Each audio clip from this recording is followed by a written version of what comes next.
Welcome two digit दोस्त student. आज हम बात करेंगे कॉम्प्लीमेंट ऑफ लैटिस। तो उसका डेफिनेशन क्या है देख लेते हैं एक बार, फिर हम लोग कॉन्सेप्ट को देखेंगे उसके। ठीक है, let L less than equal to be a bounded lattice with element 0 and greatest element 1। कहने का मतलब एक हमारे पास लैटिस होती है जिसके पास हमारे पास जो सबसे बड़ी वैल्यू होती है 1 और सबसे छोटी वैल्यू होती है वो 0 होगा।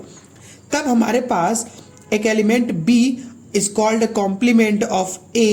तो कैसे होगा, तो ध्यान से सुनो। कुछ ऐसा हो, अगर उस a के साथ कुछ एक ऐसा एलिमेंट हम का मीट करा दे जो 0 दे दे, या मतलब लोअर बाउंड दे दे, मतलब सबसे छोटा वाला दे दे, और उसी एलिमेंट के साथ उसका ज्वाइंट कर ऐसा एलिमेंट देखें कि उसका क्या दे दे, सबसे बड़ा वाला एलिमेंट दे दे। तो ऐसा कुछ हो हमारे पास तो क्या कहता है हमारे पास, वो उस ए बी का कॉम्प्लीमेंट हो जाएगा या फिर बी ए का कॉम्प्लीमेंट हो जाएगा। ध्यान से देखो हम कैसे देखेंगे। सपोज हम एक एलिमेंट लेते हैं स्टूडेंट, ये हमारे पास एक लैटिस का हैश डायग्राम है। ठीक है, अब हम बात करेंगे इसका कि मान जो मैं एक एलिमेंट लिया ए, ठीक है, ए का ऐसा क्या ज्वाइंट ले कि हमारे पास सबसे बड़ा वाला 1 मिल जाए, ए का ऐसा क्या मीट ले कि हमारे पास छोटा वाला मिल जाए। तो ध्यान से देखो, बड़ा वाला 1, तो ए के साथ बी को देखते हैं, ए के साथ बी का ज्वाइंट देखते हैं, मतलब ऊपर देखते हैं 1 मतलब बी के साथ हो रहा है। ठीक है, तो हमारे पास हो गया। अच्छा, ए और बी के साथ ऐसा देखते हैं मीट 0, मतलब बी के साथ 0 भी आ रहा है एग्जिस्ट। इसका मतलब ए का कॉम्प्लीमेंट क्या है, बी है, और बी का कॉम्प्लीमेंट क्या है स्टूडेंट, ए है। इस तरीके से हम बात करेंगे इसके अंदर। जैसे एग्जांपल के रूप में इसको देखते हैं स्टूडेंट। ठीक है, इसमें ऐसे कौन सा एलिमेंट लें कि इसका ज्वाइंट ले तो 1 और मीट ले तो 0 आ जाए। ठीक है स्टूडेंट, इसमें बात करते हैं। तो चलो एलिमेंट लेते हैं, मैं निकालता हूं b का एक कॉम्प्लीमेंट। ठीक है, b का कॉम्प्लीमेंट क्या होगा, तो b के साथ ऐसा क्या ज्वाइंट लूं कि 1 आ जाए, और b के साथ ऐसा क्या मीट लूं कि उसी एलिमेंट का क्या आ जाए हमारे पास, 0 आ जाए स्टूडेंट। तो चलो सर्च करते हैं। मैं क्या लेता हूं, b और e को देखता हूं। b और e का एक हम लोग ज्वाइंट देखते हैं, तो b और e का ज्वाइंट क्या है, 1। बहुत बढ़िया, b और e का ज्वाइंट 1 मिला।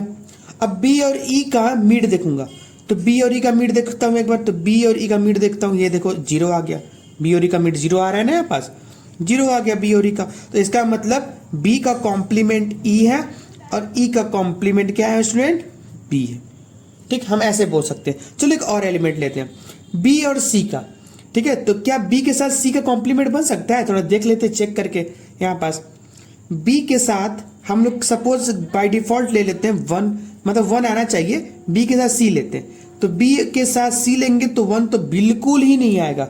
b के साथ c देखे तो इसका ज्वाइंट क्या आएगा हमारे पास, ये 1 आके इसके यहाँ पे क्या आ जाएगा, d। तो d आ गया, चूंकि हमें लाना कितना था 1 के इक्वल नहीं है, इसका मतलब b के c के साथ कोई कॉम्प्लीमेंट नहीं निकल सकता। अब देखते हैं किस किस के साथ निकल सकता है स्टूडेंट। हम लोग दूसरे एलिमेंट के बारे में बात कर स्टूडेंट। ठीक है, d और e के बारे में। तो d का मैं किसके साथ ऐसा कॉम्प्लीमेंट लूं कि क्या आ जाए हमारे पास, सॉरी d के साथ ऐसा कौन सा एलिमेंट लूं कि उसका हमारे पास 1 आ जाए, और d का किसका मीट लूं कि हमारे पास 0 आ जाए। चलो चेक करते हैं। मान जाओ d का e के साथ क्या ज्वाइंट 1 आया, d का e के साथ, बहुत बढ़िया। लेकिन क्या d का e के साथ हमारे पास 0 आ रहा है, d का e का देखो, d के साथ e का देखो, d के e के साथ देखो c आ रहा है स्टूडेंट। यहाँ पास ये g नहीं आ रहा है, तो ये किसके बराबर, c के बराबर, 0 नहीं आ रहा है। इसका मतलब d e का कॉम्प्लीमेंट नहीं। तो कॉम्प्लीमेंट का बेसिकली यही मतलब है कि उसके ऊपर वाला एलिमेंट में 1 आना चाहिए और लोवेस्ट जाए तो क्या आना चाहिए स्टूडेंट, 0 आना चाहिए। ये कॉम्प्लीमेंट का कॉन्सेप्ट है।